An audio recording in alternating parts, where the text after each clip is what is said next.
শ্রী সারদা মঠের বিশিষ্ট সন্ন্যাসিনী প্রব্রাজিকা বেদান্ত প্রাণা কর্তৃক অনুলিখিত এবং সংকলিত অনেকগুলি আধ্যাত্মিক ভাবোদ্দীপক কাহিনীর সংকলন রয়েছে প্রচল কথা নামক পুস্তকটিতে। এই পুস্তক থেকে এমনই একটি কাহিনী পাঠ করছি, যার শীর্ষক তামসী। সেদিন ছিল চতুর্দশী তিথি। গ্রামের পড়ন্ত জমিদার বাড়িতে ভাবী উৎসবের আয়োজন চলছে। জমিদারের একমাত্র কন্যা অপরূপা, কিন্তু গায়ের রং কালো। বাবা মা কালো মেয়ের নাম রেখেছেন তামসী, বড় আদরের মেয়ে।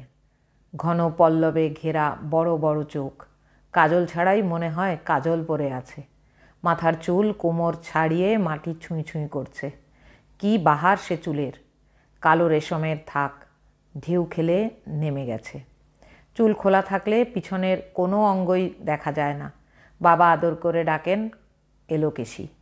কালো মেয়ে বাবাকে বলে, বাবা, বিয়ে না করে কি থাকা যায় না?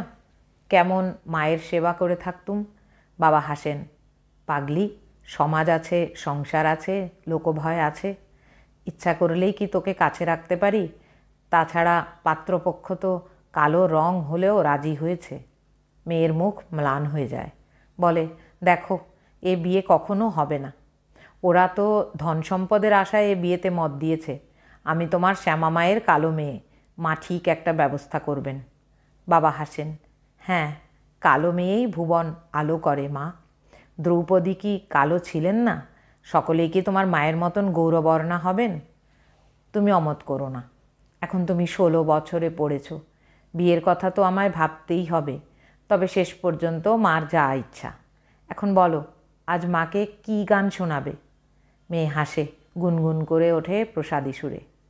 দীন ও দয়াময়ী কি হবে শিবে, বড় নিশ্চিন্ত রয়েছ, তোমার পতিত তনয়ে ডুবল ভবে। এ ঘাটে তরণী নাইকো, কিসে পার হব মা ভবে। সুরের রেশ ছড়িয়ে পড়ে। মোহিত হয়ে বাবা বসে থাকেন, দু চোখ বেয়ে অশ্রু। গান শেষ হলে বলেন, কি গানই গাইলি মা।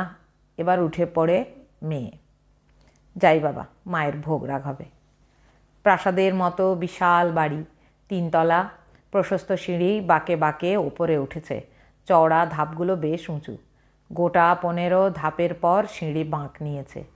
রেলিংয়ের ওপর কালো বার্নিশ করা কাঠের কারুকার্য যেন ঝকঝক করছে। হরিণীর মতো নেমে যায় তামসী। পরনে রঙিন ডুরে, 2 হাতে এলো চুল জড়িয়ে নেয়। পায়ের উপর মল বেজে ওঠে। জমিদারের কাজ শেষ করে কর্তাবাবু সবে উঠবেন, এমন সময় কালো ঘোড়ার পিঠে দ্রুত এলো এক সওয়ার। অপেক্ষা করল না। একটা চিঠি দারোয়ানের হাতে ধরিয়ে দিয়েই মিলিয়ে গেল দুরন্ত বেগে। কর্তাবাবুর হাতে সে চিঠি দিল দারোয়ান। চিঠি পড়ে স্তব্ধ হয়ে কিছুক্ষণ দাঁড়িয়ে থাকেন জমিদার। পরে ধীরে ধীরে অন্দরমহলে চলে যান। মায়ের সন্ধ্যারতি চলছে মন্দিরে। শাঁখ ঘণ্টা বাজছে। সকলেই আরতি দেখছে। দক্ষিণাকালীর অতি মনোরম মূর্তি। কাপড় পরা, এলো চুল, নাকে নথ, মাথার রত্নাভরণ ঝলমল করছে। ত্রিনয়নার মুখে পড়েছে প্রদীপের আলো। স্নেহ, প্রেম, কৃপা ঝরে পড়েছে দৃষ্টিতে। এমন মোহন মূর্তি দেখা যায় না। সেই সঙ্গে এত বছর নিষ্ঠা সহকারে ভক্তি বিশ্বাসের সঙ্গে পূজা। জমিদারবাবু হাত জোড় করে মন্দিরের সিঁড়িতে ওঠেন। তাঁর নির্দিষ্ট আসনে বসেন স্থির হয়ে। ভেতরে তোলপাড়, চোখের দুকোণে অশ্রুবারি ঝরে। চিঠি এসেছে। ঠিক মেয়ের বিয়ের আগের দিন ডাকাত পড়বে বাড়িতে। দরজা খুলে রাখার নির্দেশ। জিনিসপত্র যেন সব সামনেই রাখা থাকে, অন্যথা হলে কারো রক্ষা নেই। তখনকার দিনে এমন চিঠি আসতো বহু সম্পন্ন ঘরে। বেশিরভাগ মানুষই তাদের ঘাঁটাতো না। লুটপাট করে তারা ফিরত। অনেক সময় জামাই আদরে গৃহকর্তা তাদের খাইয়ে দাইয়ে টাকা কড়ি দিয়ে বিদায় করতেন। সব আনন্দই যেন মাটি হয়ে গেল। মেয়ে বলল, বাবা, এ বিয়ে হবে না এখন। তারিখ পিছিয়ে দাও। মা কালী নিশ্চয়ই কোনো ব্যবস্থা করবেন। দিন যায়। আতঙ্কে চিন্তায় সকলের মুখ শুকিয়ে গেছে। না, কারোকেই এ দুঃসংবাদ দেওয়া হয়নি। সংবাদ ছড়ালে খুন হয়ে যাবে সকলে। জমিদারবাবু গোপনে লেঠেলদের খবর দিয়ে রেখেছেন, সে রাতে কোনো রকম অত্যাচারের আওয়াজ পেলেই তারা যেন অন্ধকারে ঝাঁপিয়ে পড়ে। তবে কত লোক আসবে সেই বুঝে। তামসী দিন নেই রাত নেই মায়ের মন্দিরেই কাটাচ্ছে। বাবার শুকনো মুখ আর দেখতে পারে না। দাদা দূর দেশে, খবর দেওয়া হয়নি। বিয়ের দিন পৌঁছাবে। যতবারই সে মায়ের মুখের দিকে তাকায় দেখে প্রসন্ন হাসি। দিন এগিয়ে আসছে। তামসী কদিন আগে স্বপ্ন দেখে মা এলোকেশী যেন ওই সিঁড়ির বাঁকে দাঁড়িয়ে আছেন, হাতে তাঁর তীক্ষ্ণ ধার খড়গ, মুখে মধুর হাসি। তাকে ডাকছেন, আয় আয়। একই স্বপ্ন ঘুরে ফিরে আসে। ধীরে ধীরে মন স্থির করে নেয় সে। মায়ের ইঙ্গিত বুঝে হেসে ওঠে পাগলের মতো। বাবাকে বলে, বাবা তোমরা 3 তলায় ঘরদোর বন্ধ করে থাকবে, আমি থাকবো 2 তলায়। সকলে বলে, সে কি, তুই একা থাকবি? হাসে মেয়ে, তোমরা ভুলে গেছো বুঝি শ্যামা মা আছেন। বাবা মা আর চিন্তা করতে পারেন না। মেয়ে বড় বুদ্ধিমতী, ও নিশ্চয়ই কোনো উপায় ভেবেছে। মেয়েই সব ব্যবস্থা করবে। সব দাসদাসীদের সেদিন সন্ধ্যাবেলায় খাওয়া দাওয়ার পর একটা ঘরে চাবি দিয়ে দেয়। ওপরে বাবা মা আতঙ্কে জেগে আছেন। মায়ের মন্দির খোলা থাকে। অমানিসার নিশ্ছিদ্র অন্ধকার। তামসী মায়ের নীল শাড়িটি অঙ্গে জড়িয়েছে, চুল বাঁধেনি। দূরে মশালের আলো এগিয়ে আসছে বাড়ির দিকে। বিরাট গেট খুলে রাখা হয়েছে, দুপাশে ঝাউ গাছের সারি। তামসী ধীরে ধীরে মাকে সাষ্টাঙ্গ প্রণাম করে। দেওয়ালে ঝোলানো বলির বিরাট খড়গটা নিয়ে অন্ধকারে মিলিয়ে যায়। যাওয়ার আগে মায়ের মন্দিরের বিরাট প্রদীপের আলো উজ্জ্বল করে দেয়। হৈ হৈ করে আসে ডাকাতের দল, চিৎকার করে। নেশায় চুর হয়ে এসেছে তারা। এসেই সর্দারের চোখ পড়ে মায়ের মন্দিরে। দক্ষিণাকালী যেন হাসছেন। কি অপরূপ মূর্তি! ডাকাতেরা নেশার ঘোরে লুটিয়ে লুটিয়ে প্রণাম করে। সর্দার বলে, ভারী শুভ লক্ষণ, তোরা নিচে দাঁড়া, এক এক করে আসবি। মশাল নিয়ে নিচে অপেক্ষা করে ডাকাতের দল। সর্দার ওঠে সিঁড়ি দিয়ে। মশালের আলো আঁধারি। বাঘ ঘোরার সময় হঠাৎ দেখে মন্দিরের মা দাঁড়িয়ে। দীর্ঘ আলুলায়িত কুন্তল, নাকে নথ, মাথায় রত্ন ঝকঝক করছে, লোল জিহ্বা।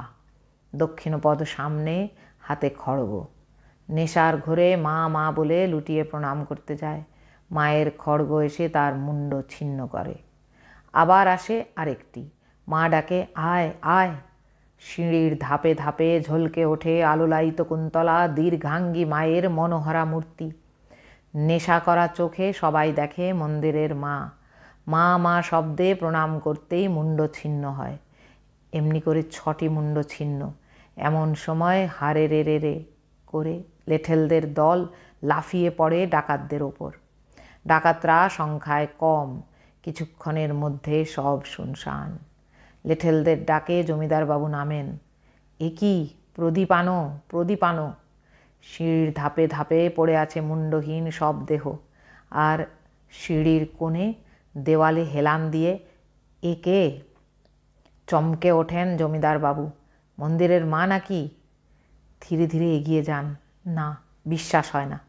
এ তো তাঁরই আত্মজা, এলোকেশী তামসী।